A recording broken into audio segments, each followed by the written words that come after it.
¡Manos arriba! ¡Aléjese de la puerta! Este es mi estudio, estoy abriendo mi puerta. Usted no pertenece aquí. Esa llave podría ser robada. No me estoy Mire resistiendo. el letrero, revise los papeles adentro. El primer impacto no fue el derribo, fue el sonido. Un chasquido seco de plástico contra concreto que vino de algún lugar cerca de sus pies. El control de su llave, o quizá el pequeño anillo metálico que había conservado desde que tenía 19. El mismo que llevaba la primera llave de estudio que se ganó cuando barría pisos y soñaba en grande. Ese sonido golpeó el callejón antes que su cuerpo. Y después vino el cuerpo. Un hombre hispano con una chaqueta de cuero gastada, un hombro cargando un maletín con ruedas lleno de cables y pedales, y la otra mano todavía medio levantada, como si fuera a marcar un código en el teclado. Excepto que ahora estaba en el aire, arrancado de lado por el impulso y la autoridad, y estrellado contra el pavimento como si la noche hubiese decidido que lo odiaba. Su mejilla raspó el suelo. El aire salió de sus pulmones en una sola bocanada, corta y brutal, y sobre él una voz que no sonaba confundida, ni cautelosa, ni siquiera curiosa. Sonaba segura. «¡Deja de resistirte!». Él ni siquiera había entendido que lo estaban arrestando. Solo estaba abriendo su propio estudio. Esta es la historia de cómo un músico que estaba construyendo una vida a base de sonido terminó convertido en sospechoso en el mismo lugar donde había invertido sus ahorros. Cómo la decisión impulsiva de un solo oficial se volvió un clip viral, una lesión brutal y una batalla legal larga. Y cómo, al final, una ciudad se encontró frente a un fallo de $2,9 millones, porque un jurado decidió algo simple. Una llave en tu mano nunca debería ser tratada como un arma. Se llamaba Darius Monroe. Si lo hubieras conocido de día, con luz, café, una conversación normal, lo primero que habrías notado serían sus manos. Eran las manos de alguien que vivía en los detalles mínimos. Callos en las yemas, nudillos marcados por cargar equipo, y esa costumbre de músico de marcar ritmos sin darse cuenta sobre una mesa, como si el mundo siempre estuviera a un beat de un coro. Darius no era famoso. No era ese nombre que hace que desconocidos pidan selfies. Era otra cosa, confiable. El tipo de músico al que otros músicos llamaban cuando había presión real y el reloj jugaba en contra. Tocaba guitarra, producía pistas, mezclaba voces y, esto era lo más importante, por fin había abierto su propio estudio después de años de alquilar horas en salas ajenas, con reglas ajenas, con horarios ajenos. El lugar no era glamuroso, estaba escondido en una franja de bodegas donde las farolas no alcanzaban bien las esquinas, una fila de puertas enrollables, una entrada trasera con teclado, un letrero pequeño que pidió por internet y que decía Monroe Sound, Estudio B. Le tomó 3 años llegar ahí. 3 años de dinero de conciertos, fines de semana tocando en bodas, mezclas nocturnas para raperos que pagaban en efectivo, guardando recibos como si fueran prueba de supervivencia. 3 años de ser cuidadoso, no solo financieramente, socialmente, porque Darius aprendió desde joven que un hombre hispano con equipo caro está siempre a una acusación de distancia de convertirse en una historia que alguien más escribe. Así que dirigía su estudio como si fuera una promesa. Limpio, profesional, sin drama. A los clientes les encantaba porque los hacía sonar mejor de lo que creían posible, y porque trataba a la gente como si su arte importara, aunque estuvieran quebrados, nerviosos o ambas cosas. La noche en que pasó todo, Darius no estaba haciendo nada arriesgado. No estaba de fiesta, no estaba merodeando, estaba trabajando. Una cantante había reservado una sesión tarde, alguien con trabajo de día que solo podía grabar cuando el mundo se quedaba en silencio. Darius se fue temprano del cumpleaños de un amigo, tomó su equipo y manejó cruzando la ciudad pensando en niveles, armonías y en si el ventilador de la cabina seguía haciendo ese zumbido insoportable. Llegó al estacionamiento alrededor de las 10:40 p.m. El aire estaba frío y húmedo. Ese tipo de noche en la que la ciudad parece contener la respiración. Arrastró su maleta por el asfalto cuarteado. Las ruedas traqueteaban. Llegó al teclado de la puerta trasera. Marcó el código. La cerradura hizo clic. Y justo ahí, en ese momento delgado y ordinario, entre afuera y adentro, unos faros se colaron en el lote como un reflector buscando un objetivo. Una patrulla, rápida, demasiado rápida para ser rutina. Los frenos silbaron, una puerta se azotó y una voz ladró en la noche como si ya conociera el final. ¡Manos! ¡Déjame ver tus manos! Darius se quedó quieto, no porque fuera culpable, sino porque su cerebro hizo lo que tantos cerebros han sido entrenados para hacer. Calcular. ¿Dónde están mis manos? ¿Dónde están las cámaras? ¿Cuál es la forma más segura de pararme para no verme mal? Se giró, palmas abiertas. «Soy el dueño», dijo de inmediato. «Este es mi estudio». El oficial no preguntó. «¿Dueño de qué?» No dijo. «Ok, ¿cómo te llamas?» No dijo. «Recibimos una llamada. ¿Me puedes ayudar a entender qué pasa?» Acortó la distancia como si la explicación no importara, como si lo único que importara fuera el control. ¡Al suelo! Darius dio medio paso atrás. Instinto, sorpresa, miedo, hacia la puerta abierta que acababa de destrabar. Y el oficial leyó ese medio paso como una amenaza. O fingió leerlo así. El derribo ocurrió tan rápido que parecía un choque. Un hombro contra las costillas, un tirón de la chaqueta. Darius cayó con fuerza. Su maleta se volcó, se abrió, rebotó. Cables y pedales patinando por el pavimento como si la noche misma se hubiera roto. Su cara golpeó el suelo. Su muñeca se torció debajo de él. Y la rodilla del oficial lo inmovilizó como si esto fuera el clímax de una persecución heroica, en lugar de un hombre siendo atacado frente a su propio negocio. «¡Deja de resistirte!», gritó el oficial otra vez. Darius jadeó. «No me resisto», alcanzó a decir, con la mejilla pegada al concreto frío. «No puedo respirar». El oficial no escuchó eso como una advertencia médica. Lo escuchó como ruido. Pregunta rápida para quien está viendo. ¿Desde dónde estás mirando? ¿Ciudad? ¿Estado? ¿País? Déjalo en los comentarios, porque lo que le pasó a Darius no pasó en un vacío. Estas historias aparecen en suburbios, centros, pueblos pequeños, en cualquier lugar donde el miedo de alguien se pone un uniforme. Y si te importa lo que pasa cuando la vida cotidiana choca con el poder, dale like y suscríbete. Ayuda a que más personas encuentren estos casos y le dice al algoritmo que estas historias merecen luz. Ahora, de vuelta al estacionamiento, porque los próximos 2 minutos son donde un malentendido se convierte en demanda. Darius intentó hablar. Esa es la parte que la gente no entiende hasta que la vive. Crees que puedes explicarte para salir del peligro. Crees que una frase como «yo soy el dueño» es una llave mágica que abre la puerta a la dignidad básica. Pero en ese momento, las palabras de Darius no aterrizaron como información. Aterrizaron como desafío. El oficial le jaló los brazos hacia la espalda. Una muñeca se dobló en un ángulo tan agudo que a Darius se le nubló la vista. «¡Identificación!», exigió el oficial. «Está en mi cartera», dijo Darius con la voz ahogada contra el pavimento. En el bolsillo trasero, el oficial no fue por la cartera, fue por las esposas. El metal cerró con un clic, y de pronto, Darius ya no era un dueño de negocio. Era un detenido, un sospechoso, un problema que ya había sido resuelto. Del otro lado del lote apareció una segunda figura, alguien saliendo de una unidad vecina al oír los gritos. Un hombre con sudadera, teléfono en alto, grabando. Una cámara tipo timbre, montada cerca de un muelle de carga, parpadeó con su lucecita roja.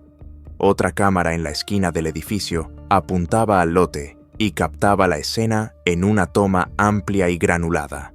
Una patrulla, un oficial y un hombre boca abajo sobre el asfalto frente a una puerta abierta. Desde dentro del estudio, la cantante que iba a grabar esa noche escuchó el ruido a través de las paredes y se quedó helada. Había llegado temprano. Esperaba adentro con una botella de agua y un cuaderno, el corazón acelerado.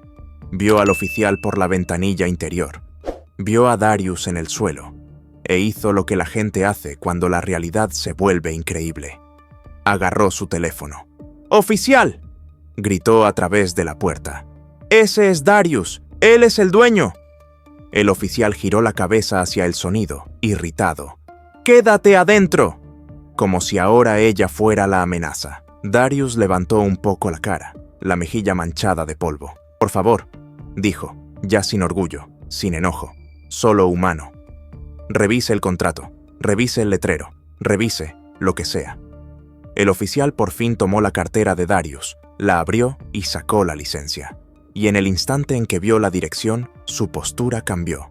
No fue alivio, no fue disculpa, fue algo peor, un recálculo silencioso, porque la dirección de la licencia de Darius no coincidía con el estudio. Era la de su apartamento al otro lado de la ciudad. Por supuesto, la gente no actualiza el ID en cuanto firma un contrato de un local comercial. No imprime direcciones nuevas por cada lugar donde trabaja.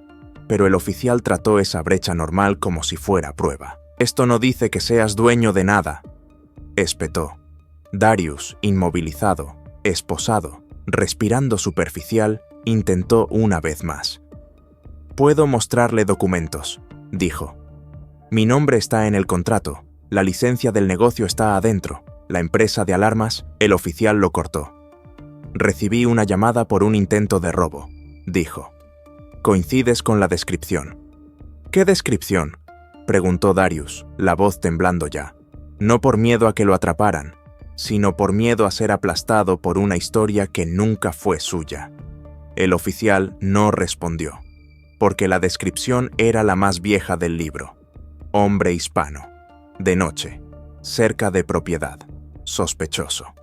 Esa palabra que puede convertir lo ordinario en criminal en una sola respiración.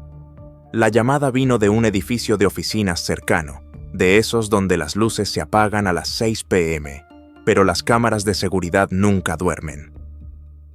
Un guardia privado vio a alguien en el lote, vio la puerta abierta y decidió que se veía mal. No reconoció a Darius porque no tenía que hacerlo. No le pagaban para conocer la comunidad, le pagaban para reportar amenazas. Así que llamó a la policía y usó el lenguaje que obtiene respuesta rápida. Posible allanamiento. Hombre en la puerta trasera, actuando sospechoso. Y cuando llegó el oficial, no llegó como un signo de interrogación, sino como un signo de exclamación. Se llevaron a Darius a la comisaría, sin persecución dramática, sin sirenas, solo de esa manera opaca y humillante en la que a veces procesan a una persona como si fuera un objeto. En el asiento trasero de la patrulla, el hombro le latía. La muñeca se sentía mal, un dolor agudo subiéndole por el brazo cada vez que el coche pasaba un bache. Miró la reja divisoria e intentó controlar la respiración. Pensó en su estudio, la puerta abierta, el equipo tirado afuera, la cantante sola adentro. Pensó en lo rápido que un sueño se puede volver un desastre. En la estación el tono se suavizó, pero no lo suficiente. Un sargento de escritorio miró el informe, miró a Darius, miró la hora. «¿Por qué está aquí?», preguntó. El oficial se encogió de hombros como si fuera rutina. «Persona sospechosa, posible intento de robo». No obedeció. Darius alzó la mirada. «Sí, obedecí», dijo. «Me derribó mientras yo abría mi propia puerta». El sargento soltó ese suspiro cansado de quien ya ha visto demasiadas versiones de la misma historia. «¿Tienes prueba de que es tu estudio?», preguntó. Darius tragó orgullo y dijo lo único que importaba. «Llame a mi arrendador», dijo. «Registren la unidad. Mis papeles están adentro». Y lo hicieron. Mandaron a un oficial de regreso a la bodega. Entró a Estudio B y encontró exactamente lo que Darius dijo que encontraría. Licencia del negocio, contrato, póliza de seguro y una pared llena de paneles acústicos con el logo de Darius pintado, prolijo, en una esquina. En otras palabras, la verdad. Y pasada la medianoche, el sargento volvió y le quitó las esposas a Darius como si estuviera devolviendo un libro a la biblioteca. «Sin cargos», dijo. «Eres libre de irte. Eso fue todo, sin disculpas, sin «nos equivocamos», sin reconocer que a Darius lo habían estrellado contra el suelo, lesionado, humillado y arrancado de su propia vida como si fuera maleza. Solo. «Eres libre de irte», como si la libertad fuera algo que una comisaría concede. Darius salió al frío con un brazo rígido pegado al cuerpo, manejando solo de regreso al estudio. Cuando llegó, la cantante ya se había ido, y también se había ido la sensación de seguridad que él había construido dentro de esas paredes. Su equipo seguía tirado donde se había desparramado. Algunas cosas raspadas, un pedal roto, un estuche de micrófono abollado. Se quedó parado en el umbral y miró. Y por primera vez esa noche sintió algo más fuerte que el dolor. Se sintió violado, no robado de propiedad, robado de paz. Aquí va la pregunta importante. ¿Qué harías tú si esto te pasara? ¿Te lo tragarías como mala suerte? ¿Te dirías que no vale la pena? ¿O harías lo único que asusta de verdad a los sistemas? Documentarlo, nombrarlo y obligarlos a responder. Porque Darius llegó a casa esa madrugada y no pudo dormir. El hombro no lo dejaba. La muñeca le gritaba cada vez que se movía, y su mente repetía el derribo como un clip en bucle. Al amanecer ya había tomado 2 decisiones. 1. Ir a urgencias a hacerse imágenes. 2. Conseguir el video. Los expedientes médicos no se preocupan por narrativas. Solo registran el daño. Las imágenes mostraron una lesión de hombro lo bastante grave como para requerir cirugía. Desgarro del manguito rotador, de esos que no se curan con «descansa un poco». La muñeca tenía una fractura, no catastrófica, pero suficiente para sacar de juego a un músico cuya vida depende de movimientos precisos. El médico preguntó, «¿Cómo pasó esto?» Y Darius tuvo que decirlo en voz alta. «Un policía me derribó», dijo. Afuera de mi propio estudio, la cara del médico se tensó como si no quisiera meterse, pero no podía fingir que no lo había escuchado. «¿Tienes eso documentado?», preguntó en voz baja. Darius asintió. «Lo voy a documentar», dijo. Conseguir el video tomó tiempo. Siempre lo toma. Esa es otra parte que la gente no entiende. La evidencia no flota hacia tus manos solo porque te hicieron daño. Tienes que perseguirla. Darius presentó solicitudes de registros públicos. Pidió el bodycam, los registros de despacho, el informe del incidente. Pidió el video de seguridad a la administración de la bodega. Pidió el clip del vecino, el hombre de la sudadera que había grabado. Y poco a poco, pieza por pieza, su noche se volvió un expediente. El video del bodycam fue lo peor. No porque contradijera a Darius, sino porque capturó exactamente lo que Darius recordaba. Y aún así, el informe del oficial lo describía distinto. El informe decía que Darius intentó huir hacia el edificio. Decía que Darius se negó a obedecer órdenes. Decía que Darius se resistió físicamente.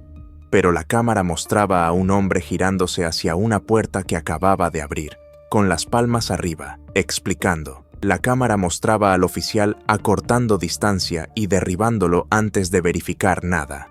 La cámara mostraba a Darius inmovilizado, jadeando. ¿Crees que el informe fue un error? ¿O crees que fue una decisión? Déjalo en los comentarios, porque esa pregunta se volvió central después, cuando los abogados empezaron a preguntarse si esto fue un malentendido o una historia de encubrimiento. Una semana después de la lesión, Darius tuvo que cancelar sesiones, luego conciertos, luego una pequeña gira local que había reservado meses atrás. El dinero se detuvo, los clientes se alejaron. En el trabajo creativo, el impulso es oxígeno, y Darius sintió que se asfixiaba, no porque no tuviera talento, sino porque una noche violenta le había arrancado la rutina. Intentó aguantar, hizo algunas mezclas con una mano. Guió a artistas verbalmente cuando no podía ajustar el equipo, pero no era lo mismo. Y su estudio, un lugar que él construyó para sentir control, ahora se sentía como una trampa.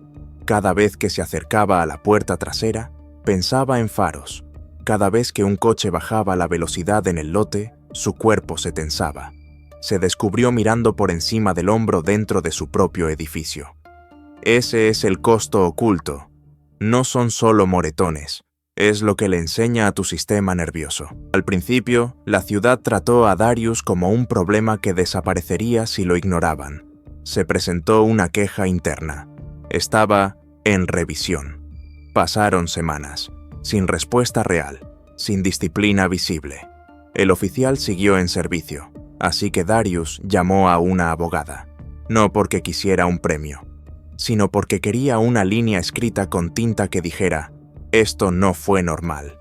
Su abogada, una litigante de derechos civiles con experiencia llamada Tessa Caldwell, vio el bodycam y no se inmutó. Solo pausó el video en el instante antes del derribo. Ahí, dijo, ahí está todo el caso. Darius tragó saliva. No quiero ser famoso, dijo. Solo quiero trabajar. Tessa asintió. Lo sé, dijo, pero a veces la única manera de recuperar tu vida es obligarlos a responder por habértela quitado. Le explicó las opciones con lenguaje claro. Podían demandar al oficial individualmente por uso excesivo de fuerza. Podían demandar a la ciudad por fallar en entrenamiento y supervisión, y por políticas que permitieron esto. Podían reclamar daños por gastos médicos, ingresos perdidos y dolor. Y también podían reclamar algo más difícil de medir: la destrucción de la confianza. Darius hizo la pregunta que todo el mundo hace. ¿Voy a ganar? La respuesta de Tessa fue honesta. Nada está garantizado, dijo. Pero los jurados entienden una cosa con claridad. No derribas a alguien por abrir una puerta, no antes de verificar, no cuando no hay amenaza, no cuando tienes tiempo de hacer tu trabajo. Así que presentaron la demanda. En cuanto la demanda entró, el tono de la ciudad cambió. En público, dijeron que el oficial actuó de manera apropiada según la información disponible. Se apoyaron en frases como decisión en fracción de segundo, seguridad del oficial, sospecha razonable. Pero detrás de escena, hicieron lo que las ciudades siempre hacen cuando existe una cámara. Vieron el video, lo volvieron a ver, y se lo imaginaron en una pantalla de tribunal con un jurado mirando en silencio.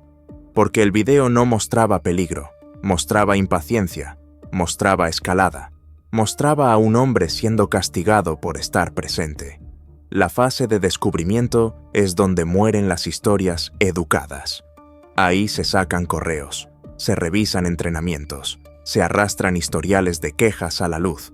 La abogada de Darius pidió los incidentes previos del oficial, relacionados con uso de fuerza, sus evaluaciones, cualquier acción disciplinaria, patrones. Y los patrones tienen una forma de decir la verdad, incluso cuando la gente se niega. Resultó que ese oficial ya había recibido quejas. No siempre por violencia, a veces por actitud, a veces por tono agresivo, a veces por escalada innecesaria. Ese tipo de quejas que los departamentos suelen enterrar con un encogimiento de hombros. También tenía una reputación, fuera del expediente, susurrada en pasillos, de ir manos encima rápido.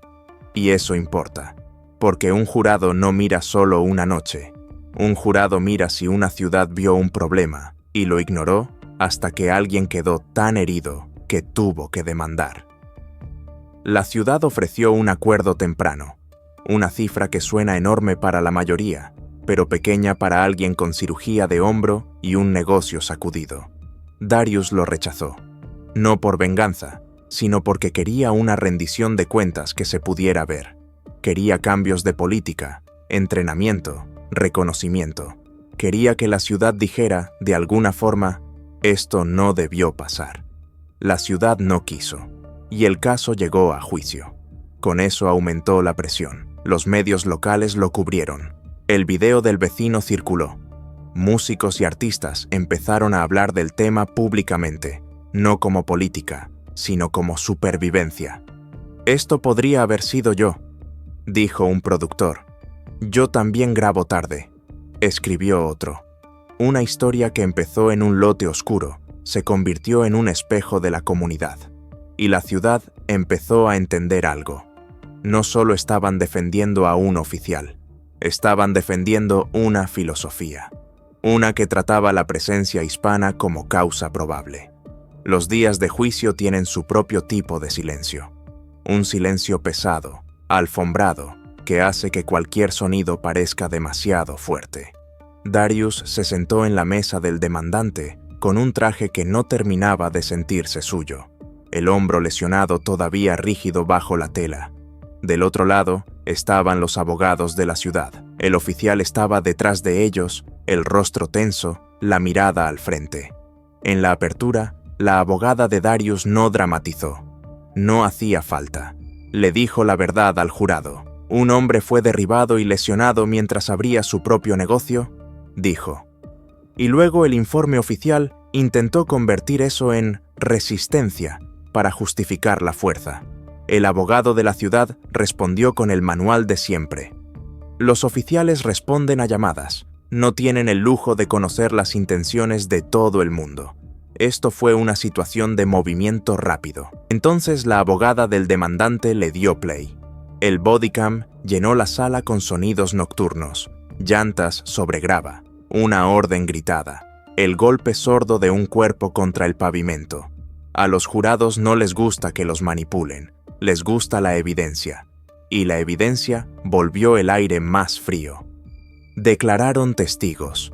La cantante contó cómo vio a Darius inmovilizado afuera de la misma puerta que él había abierto para ella. El vecino contó que grabó porque se veía mal. Un experto médico describió la lesión con términos clínicos que sonaban brutales en español sencillo. Tejido desgarrado, cirugía, tiempo de recuperación, limitaciones permanentes. Darius también testificó. No actuó. No lloró por guión. Solo explicó lo que se siente ser tratado como amenaza en un lugar que construiste con tu propio dinero. No intentaba huir, dijo. Intentaba entrar. Ahí estaban mis papeles. Ahí estaba mi clienta. Ahí estaba mi vida. El abogado de la ciudad intentó presionarlo. Entonces, sí se movió hacia el edificio.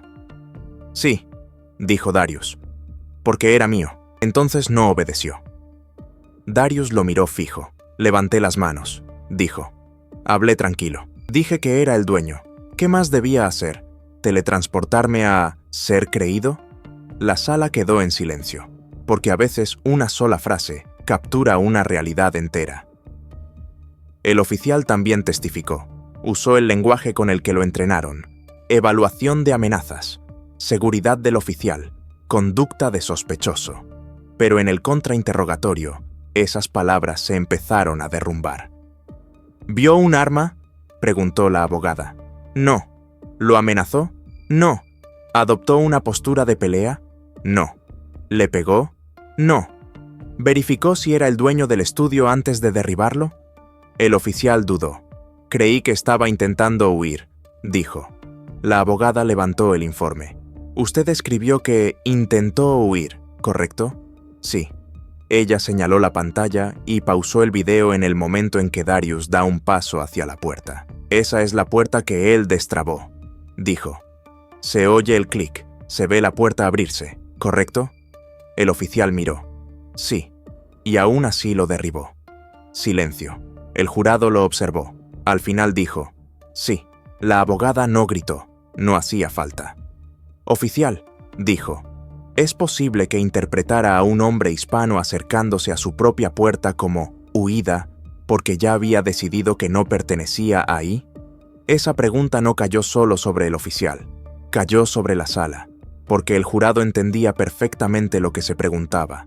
Deliberaron durante horas, no días, horas, y cuando regresaron, el portavoz leyó el veredicto con una voz firme, cargada de peso, responsabilidad, daños, un fallo total de $2,9 millones. En ese número estaba todo lo que la ciudad se había negado a decir en voz alta. Esto estuvo mal. Esto causó daño. Y el daño tiene un costo. Después del veredicto, la ciudad intentó controlar la narrativa. Dijeron que estaban revisando opciones. Dijeron que respetaban el proceso. Insinuaron apelación. Pero el dinero es un idioma que todas las instituciones entienden, y 2,9 millones no es un número de no hicimos nada mal. Es un número de perdimos frente a personas que vieron la verdad. Darius no celebró como si hubiera ganado la lotería. No se sintió afortunado.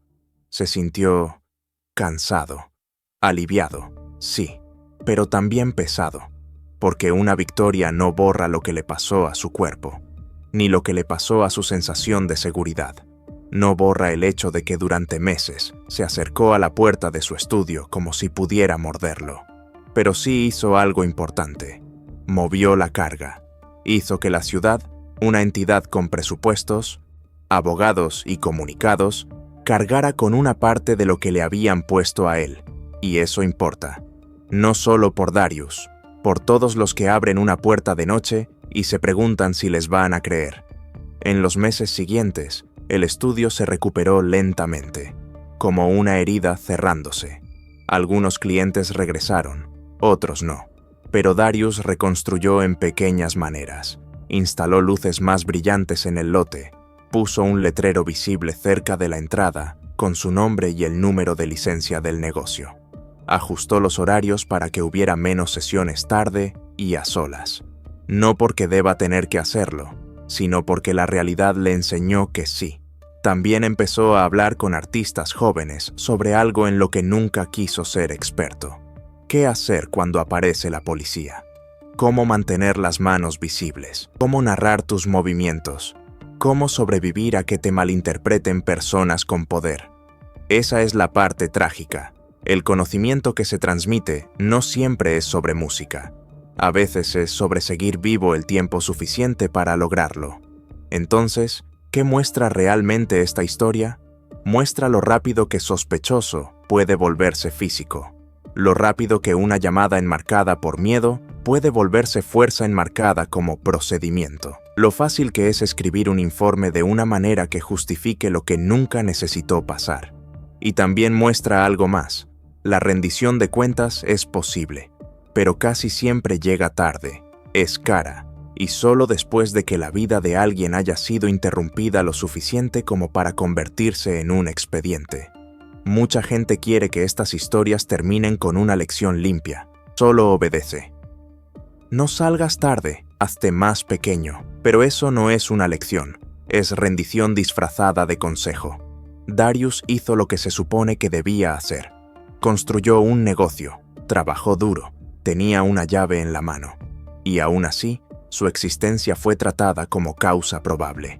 La verdadera lección es más dura y más honesta.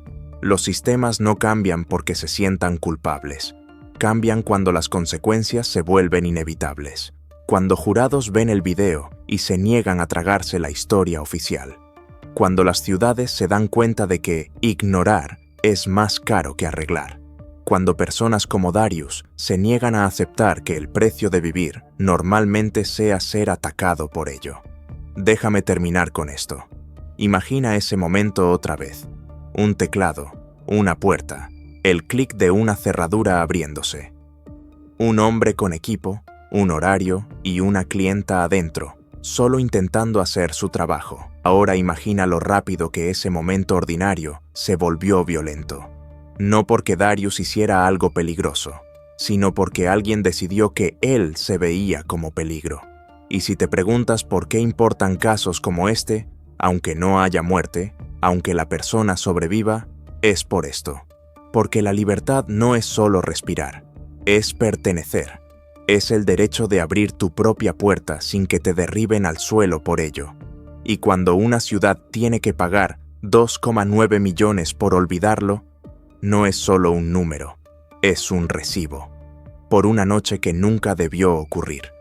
Por una decisión tomada demasiado rápido y justificada con demasiada facilidad. Y por la verdad simple a la que volvemos una y otra vez, hasta que por fin se pegue. Una llave en tu mano no es un crimen,